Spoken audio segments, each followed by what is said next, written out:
नमस्कार। आज मैं कुछ चर्चा करना चाहता हूँ जो कि बहुत बड़ा विषय बन चुका है, बहुत ऐतिहासिक विषय हो चुका है।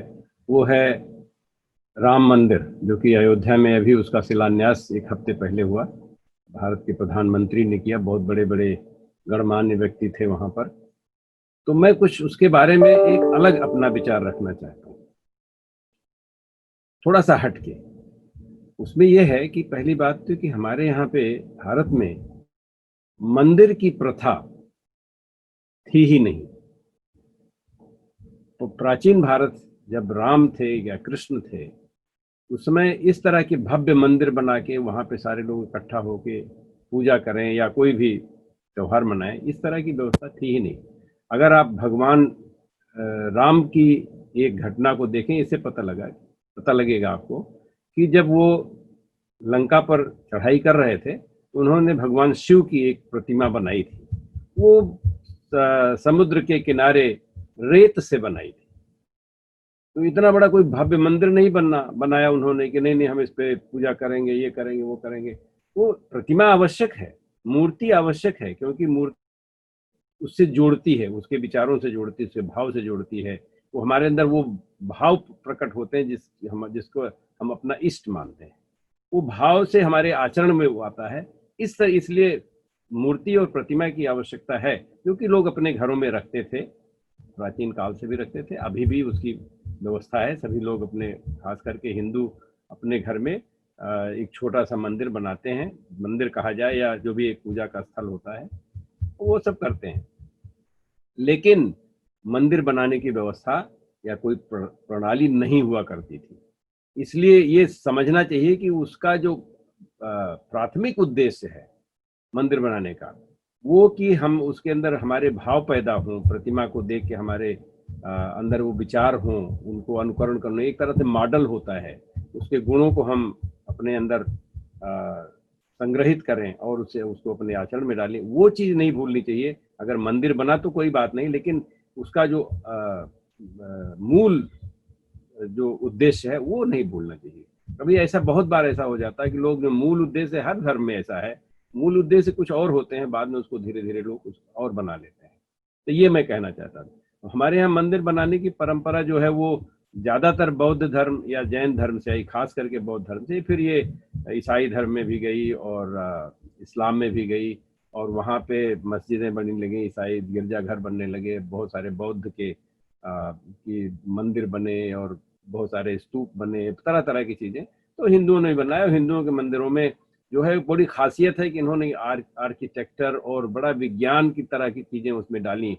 कई कई मंदिर हैं वो बहुत ज्ञान की चीजें हैं उसमें, तो उन्होंने मंदिर को उस भाव से बनाया और उसको आगे बढ़ाया। और उसका एक एक सभ्यता संस्कृति की बात थी उसमें। ये बात सत्य है कि वहाँ पे एक मंदिर था, चाहे छोटा मंदिर था, बड़ा मंदिर था, जहाँ राम का जन्म हुआ था, उसको लोग मनाते थे। राम का जन्म तो कहते हैं कि 15,000 साल पहले हुआ था, और तब से कौन सा मंदिर वो सही में पहले का मंदिर रहा, मंदिर कब का बना है, कब का नहीं बना हुआ, ये सब लोग इस पर रिसर्च कर चुके हैं। ये है कि वहाँ पे एक कोई स्ट्रक्चर था जिसपे, जहाँ पे राम का जन्म स्थान माना जाता था, और उस पर लोग एक अपनी आस्था बनाए हुए थे। अब ये जो जो मंदिर हमारे यहाँ पे जो तोड़ा गया, वहाँ पे मस्जिद बनाई गई, वो मस्जिद से कोई लेना देना नहीं है। ये समझना चाहिए लोगों को कि वो एक आक्रांता आके दूसरे की सभ्यता संस्कृति को तोड़ना और उसका एक प्रतीक बनाना मस्जिद बनाई गई थी वहाँ पे, ये और कुछ नहीं था वहाँ पे। अभी आज के मुसलमान भाई संकुचित विचार वाले, उनकी बात दूसरी है, लेकिन आज का जमाना बदल चुका है। मुसलमान भाई को ये शायद स्वयं ही नहीं मंजूर होगा कि किसी आक्रांता के हमारी सभ्यता संस्कृति को एक ठेस पहुंचाने के लिए उस चीज को वहां पे बनाया गया, उसका एक प्रतीक बनाया गया। और आज ऐसा हो गया है कि वो पुराने जमाने के जो मजहब हुआ करते थे, रिलीजन या धर्म जो भी कह लें, संप्रदाय कह लें, वो पहले कुछ लोगों तक सीमित थी। जब तक 1440 ईस्वी में, जब तक प्रिंटिंग प्रेस नहीं हुआ था, तो सारे ज्ञान के सोर्स लोग हुआ करते थे और उनके कहे के हिसाब से लोग जानते थे। जब से प्रिंटिंग प्रेस आया, किताबें मिलती हैं, सभी लोगों को किताबें एक्सेस हैं। आज तो ऐसा हो गया है कि इंटरनेट पे सब चीज मिलता है, सारा इंफॉर्मेशन मिलता है, किसी मुल्ला मौलाना पंडित पुजारी की जरूरत नहीं, ज्ञान के लिए कोई जरूरत नहीं है। और अगर ये इसकी जरूरत नहीं तो आपको अगर स्वयं ज्ञान है तो इन सब प्रतीकों कोई मतलब नहीं होता, जिसको आज तो रिलीजन के नाम से माथे पे पगड़ी बांध के लोग घूम रहे हैं या टोपी लगा के घूम रहे हैं, तो कोई अर्थ ही नहीं निकलता है। आज के युग में विज्ञान का युग है, संचार का युग है, सारे जगह सब चीजें पता है, तो उसके आधार पे वो कोई मतलब नहीं निकलता है। तो इसलिए राम मंदिर आज जो बना है, फिर उसका अर्थ क्या निकलता है, बनाने का अर्थ क्या निकलता है? एक तो कि ये असर्ट किया जा सकता है कि आक्रांता अगर किसी की सभ्यता संस्कृति को तोड़कर वहां पे कोई प्रतीक खड़ा करता है तो उसको नहीं मानना चाहिए।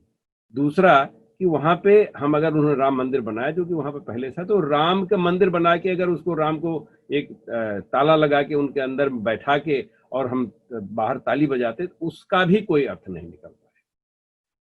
अब बात यह है कि होना क्या चाहिए, तो राम के कुछ गुण थे जिसको कि मुझे नहीं लगता है कि कोई व्यक्ति आज के युग में कोई एक गणमान्य व्यक्ति उसको नकार सके। राम के गुण क्या थे?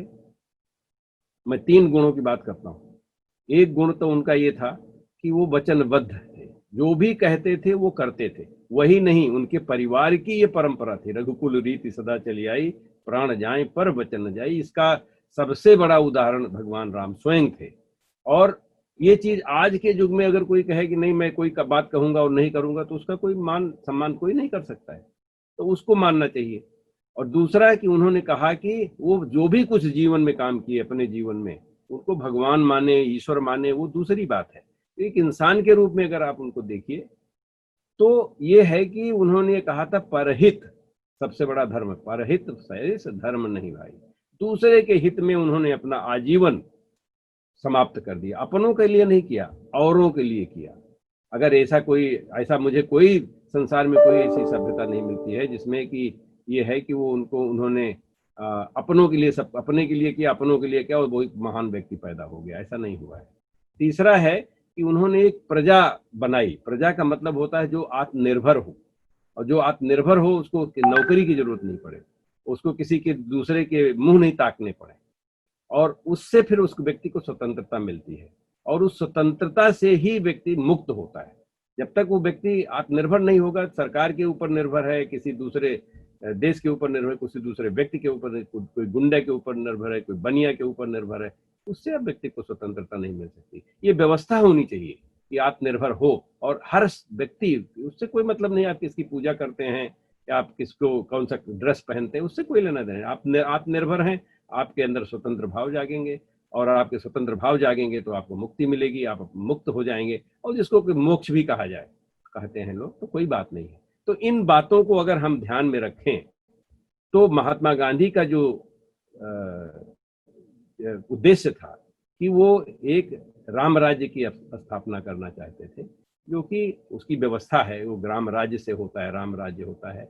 मैं वहाँ गांव का रहने वाला हूँ, अयोध्या के करीब 28 मील दूर पे हमारा गांव है। अभी हमारा परिवार है वहाँ पे, संयुक्त परिवार चलता है, और कुछ चीजें वहाँ की हमको उस भाव से वहाँ की सभ्यता संस्कृति परंपराएं प्रथाएं मालूम है।